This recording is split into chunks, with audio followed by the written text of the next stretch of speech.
नमस्कार, मैं अंजना और आप देख रहे हैं शाह टीवी न्यूज टॉप 10। आइए रुक करते हैं आज की बड़ी खबरों पर।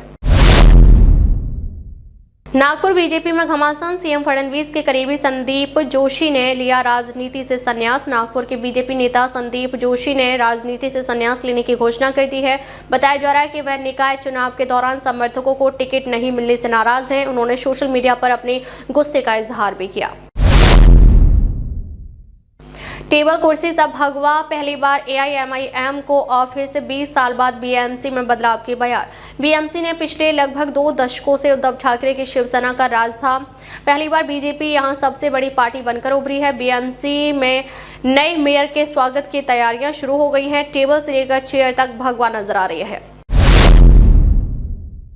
महायुति की बंपर जीत पर मुंबई, ठाणे समेत इन नगर निगमों पर विवाद, क्या करेंगे एकनाथ शिंदे और देवेंद्र फडणवीस। महाराष्ट्र में महायुति की बंपर जीत हुई है। हालांकि जीत के बाद कई सीटों पर महायुति के बीच ही मेयर पद को लेकर घमासान शुरू हो गया है। मुंबई, कल्याण, डोंबिवली समेत कई नगर निगमों पर पेंच फंस गया है।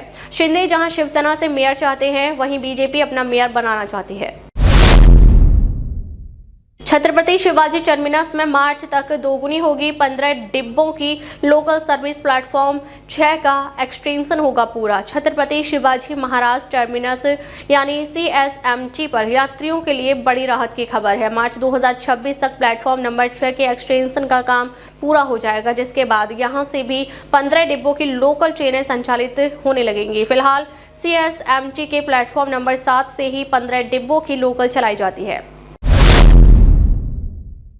मुंबई में 30 मंजिला बिहार भवन बनाएंगी नीतीश सरकार। राज ठाकरे की मनसे ने किया विरोध।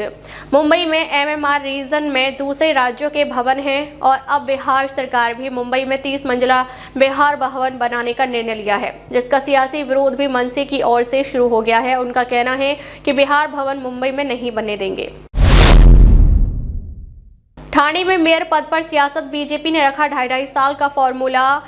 क्या एकनाथ शिंदे होंगे राजी? महाराष्ट्र के उप मुख्यमंत्री और शिवसेना प्रमुख एकनाथ शिंदे ने सोमवार को स्पष्ट किया कि चूंकि शिवसेना और भाजपा ने बीएमसी चुनाव महायुति गठबंधन के तहत लड़ा था, इसलिए मुंबई के मेयर इसी गठबंधन से नियुक्त किए जाएंगे। ठाणे, कल्याण, डोंबिवली, उल्लासनगर और अन्य सभी स्थानों पर जहां उन्होंने मिलकर चुनाव लड़ा था, वहां भी महायुति मेयर नियुक्त किए जाएंगे। मुंबई एयरपोर्ट पर बॉडी स्कैनर और AI वाले CCTV। दिल्ली एयरपोर्ट से लेकर मुंबई एयरपोर्ट तक अब सख्त निगरानी होगी। मुंबई एयरपोर्ट दुनिया के सबसे व्यस्ततम एयरपोर्ट्स में से एक है। यहां सुरक्षा और जांच सबसे बड़ा चैलेंज है। इससे निपटने के लिए एयरपोर्ट पर AI कैमरे लगाए गए हैं।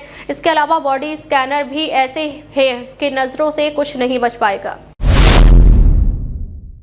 कांग्रेस ने बीएमसी में बनाया ग्रुप लीडर आजमगढ़ से लिंक। जानिए कौन है कुर्ला के नगर सेवक अशरफ आजमी। कांग्रेस ने 3 बार के पार्षद अशरफ आजमी को बीएमसी में पार्टी का नेता नियुक्त किया। कांग्रेस विधायक अमीन पटेल ने कहा कि मौजूदा स्थिति और भविष्य की चुनौतियों से निपटने की तैयारियों पर चर्चा के लिए पार्टी ने हार का सामना करने वाले उम्मीदवारों की बैठक बुलाई। इन उम्मीदवारों में से अधिकतर उम्मीदवार मामूली अंतर से चुनाव हारे हैं। बीजेपी में अध्यक्ष की घोषणा पहले, फिर चुनाव का ऐलान, लेकिन वह भी नहीं हुआ। कांग्रेस ने क्यों कहा ऐसा? कांग्रेस ने बीजेपी पर कटाक्ष करते हुए कहा कि पहले अध्यक्ष घोषित कर दिया गया और फिर चुनाव का ऐलान हुआ, लेकिन चुनाव हुआ ही नहीं। SC, ST और OBC आरक्षण को लेकर कांग्रेस ने मोदी सरकार से कर दी कौन सी बड़ी मांग? कांग्रेस ने मांग की है कि अनुच्छेद 15 यानी 5 पूरी तरह लागू हो। क्रियान्वयन की निगरानी का जिम्मा किसी नियामक को मिले। अनुच्छेद 15 के तहत निजी और सरकारी सहायता प्राप्त शैक्षणिक संस्थानों में अन्य पिछड़े वर्गों, अनुसूचित जाति, अनुसूचित जनजाति के लिए आरक्षण का प्रावधान है। अब तक के लिए बस इतना ही। फिर मिलते हैं कुछ ऐसी ही बड़ी खबरों के साथ। तब तक के लिए नमस्कार और देखते रहिए शाह टीवी न्यूज टॉप 10।